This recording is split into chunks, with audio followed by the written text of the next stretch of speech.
안녕하세요. 백억 루틴입니다. 오늘 3월 첫째 주 일요일입니다.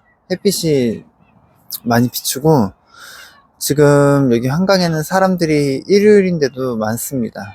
저 뒤쪽에는 운동회를 하나 봐요. 아침 일찍부터 사람이 좀 많이 있는데 오늘 나폴레온 힐의 생각하라 그리고 부자가 되어라 라는 내용 읽어드리겠습니다. 이 책은 자기 개발서 중에 성경 다음에 많이 읽은 책이라고 하더라고요.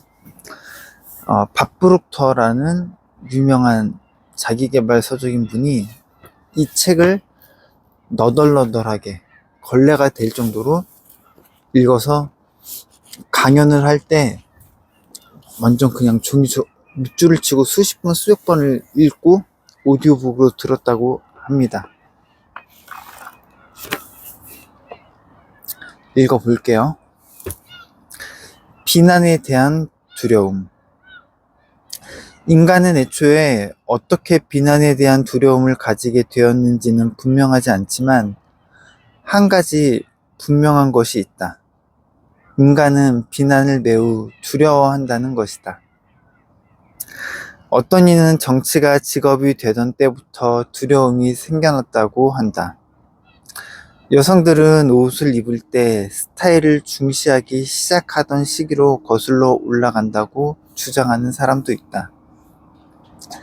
나는 비난의 두려움은 그저 사람의 타고난 본성이라고 생각한다. 이 본성이 다른 사람의 재화를 빼앗고 다른 사람의 인격을 비난하고 자기 행동을 정당화하는 것이다. 도둑은 훔친 물건의 주인을 비난한다. 선거에 나선 정치인들은 덕성과 자질을 내세우기보다는 상대 후보에 대한 부정적인 선동으로 승리하려 드는 경향이 있다. 비난에 대한 두려움의 형태는 다양하지만 대부분 매우 사소한 것들이다.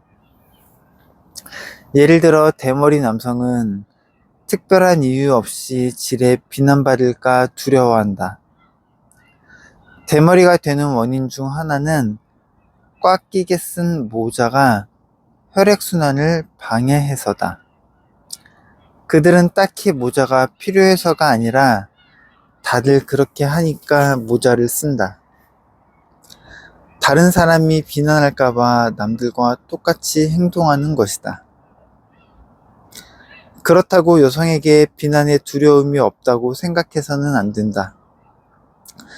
비난을 신경 쓰지 않는다고 주장하는 여성이 있다면 1890년대 모자를 쓰고 거리를 걸어가라 해보라. 약삭 빠른 의류 제조업자들은 이런 비난에 대한 두려움을 사업에 즉각 이용한다. 유행하는 옷차림은 계절마다 바뀐다. 이런 유행은 누가 만드는 것일까? 구매자들은 확실히 아니다. 바로 의류 제조업자들이다. 이들은 어째서 유행을 그리 자주 바꿀까? 답은 분명하다. 옷을 더 많이 팔기 위해서다. 같은 이유로 자동차 제조사들도 시즌마다 자동차 스타일의 변화를 준다. 설령 지난 모델이 더 좋더라도 사람들은 유행이 지난 자동차를 타고 싶어 하지 않는다. 비난의 두려움 때문에 삶 속 아주 사소한 일에서 사람들이 어떻게 행동하는지 살펴보았다. 이제 이 두려움 때문에 인간관계에 벌어지는 더 중요한 일들에 사람들이 어떤 행동의 양상을 보이는지 알아보자. 정신적 성숙기. 평균적으로 35세에서 40세에 이른 사람들을 무작위로 선택하여 그 사람의 속마음을 들여보면 수십 년 전에 철학자와 종교학자의 말을 대부분 믿지 않는다는 것을 알 수 있다. 하지만 이런 불신을 드러내놓고 이야기할 용기 있는 사람은 흔치 않다. 어쩔 수 없이 대답해야 하는 상황이면 대부분 거짓말을 할 것이다. 가령 과학적 발전과 교육의 시대가 도래하기 이전에 사람들을 하나로 묶어주던 기독교 사상을 이제 믿지 않는다고 말하지 않는다. 그렇다면 왜 대부분 사람은 수십 년 전에나 성행하던 종교에 대한 불신을 요즘 같은 계몽의 시대에도 표현하기 망설이는 걸까? 바로 비난의 두려움 때문이다. 영혼을 불신하는 사람들은 말뚝에 박혀 화형에 처하던 시절이 있었다. 그러니 비난이 두려워하게 된 것이 어쩌면 당연한 일이다. 가까운 과거에는 이런 비난에 가혹한 일이 내려졌다. 현재까지도 일부 나라에서는 그렇다. 비난에 대한 두려움은 진취성을 빼앗고 상상력을 저해하고 개성을 막고 자존감을 빼앗아가는 등 수많은 해를 끼친다. 부모는 종종 자녀를 나무랄 때 돌이킬 수 없는 상처를 입히곤 한다. 내 어릴 적 친구는 엄마에게 거의 매일 회초리를 맞았다. 그리고 그때마다 넌 20살이 되기 전에 교도소에 가게 될 거라는 말을 들었다. 그 친구는 실제로 17살에 교도소에 갔다. 사람들은 너무 많은 비난에 노출된 채 산다. 특별한 이유 없이 여기저기서 비난이 쏟아져 들려온다. 가장 가까운 지인이 최악의 공격자가 되기도 한다. 부모가 아이에게 불필요한 비난을 해서 열등감을 키웠다면 이는 범죄나 다름없다. 가장 최악의 범죄 행위에 가깝다. 인간의 본성을 이해하는 고용주는 비난이 아닌 건설적인 제안을 통해 직원을 최대치의 능력을 가질 수 있도록 끌어낸다.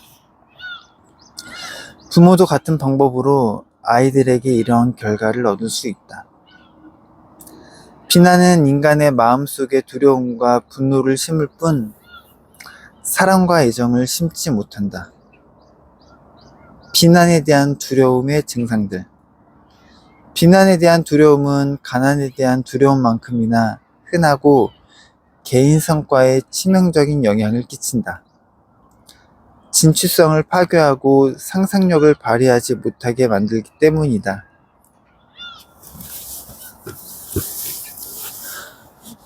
네, 오늘 나폴레옹 힐의 생각하라 그리고 부자가 되어라 라는 내용 읽어드렸습니다.